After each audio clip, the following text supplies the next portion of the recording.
Good morning, students. Let me start chapter number 1. We just introduce the section by introducing the page number 1. Simple things we studied in the school. There are two types of electric charges. Everybody knows. One is positive, another is negative. The charge we represent by the letter Q. It can be small q.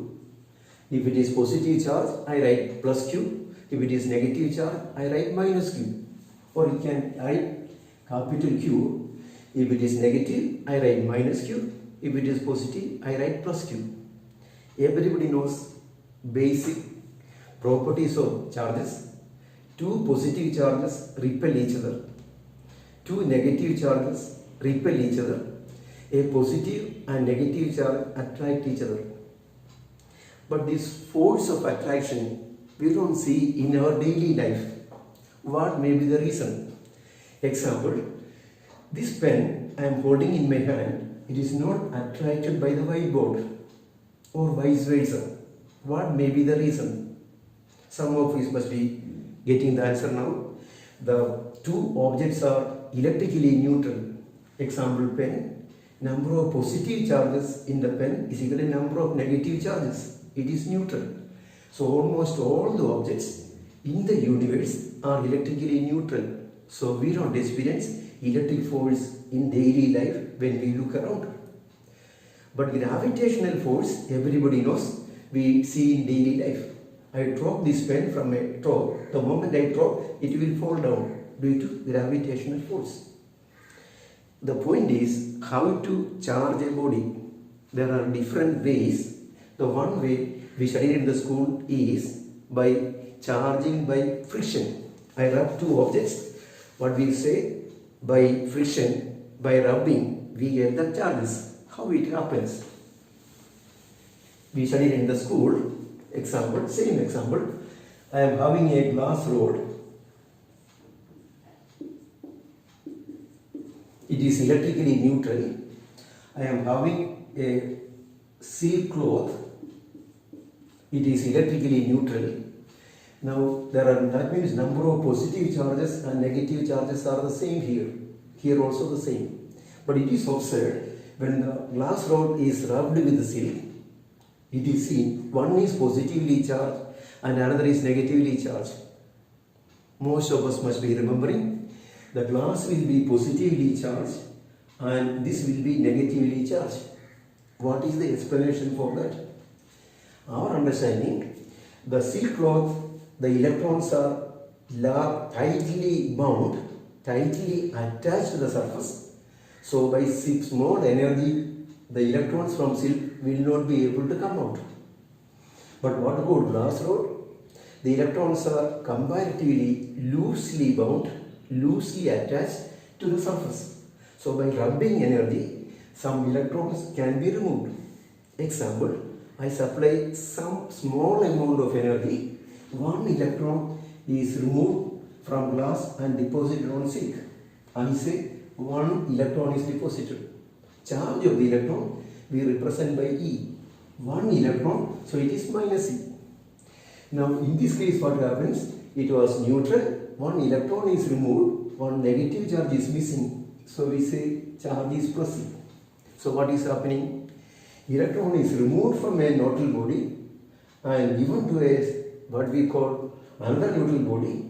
The body which gains electron negatively charged, body which loses the electron positive charge. The number of electrons gained and the number of electrons lost are the same.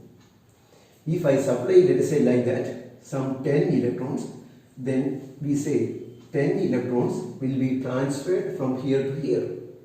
What happened to the charge on the glass rod?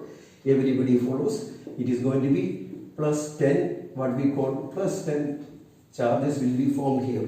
So one is positively charged, another is negatively charged. One more point most of us must be remembering. Then the silk cloth and the glass rod, again charge once, I join them together. I can see they will be again neutralizing, come back to the neutral state. So we say in charging by friction, what is happening is electrons are removed a certain number from one surface to the other surface. One which gains electrons becomes negatively charged, and one which loses the electrons becomes positively charged. The amount of charge is going to be same. Sharing of the charges. Conclusion: charges can be, the body can be made charged by removing the electrons or by supplying the electrons.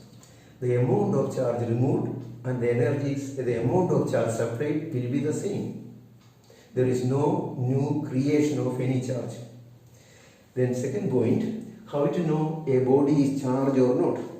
To know whether a body is charged or not, to detect the electric charge, we make use of an instrument called electroscope.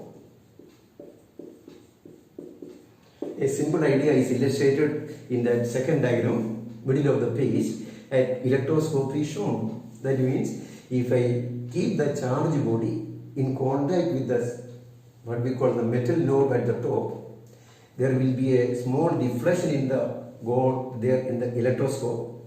Then we say there is some charge is there. If the deflection is more, charge is more. Deflection is less, charge is less, and no deflection, no charge. So what we want to introduce is, what we try to revise was, how to charge a body by sharing the electron. The body which gains the electron, negatively charged. The body which loses the electron, positively charged. So this way we can make the charges deposit on a body. The second point, how to detect an electric charge using some simple instrument called electroscope. The next item, what is conductors and insulators. Conductors, everybody knows what are going to be conductors.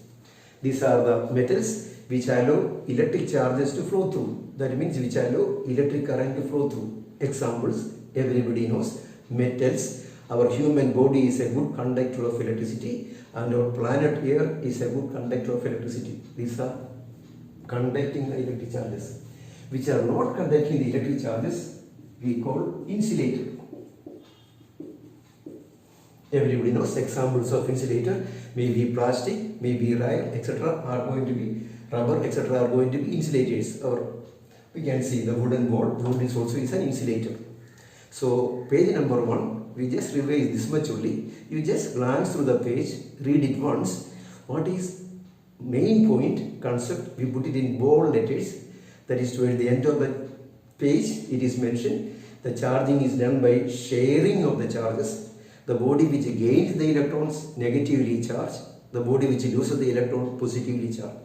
So you just glance through the page number 1, just get that idea, and then we'll continue in the next video. Thanks.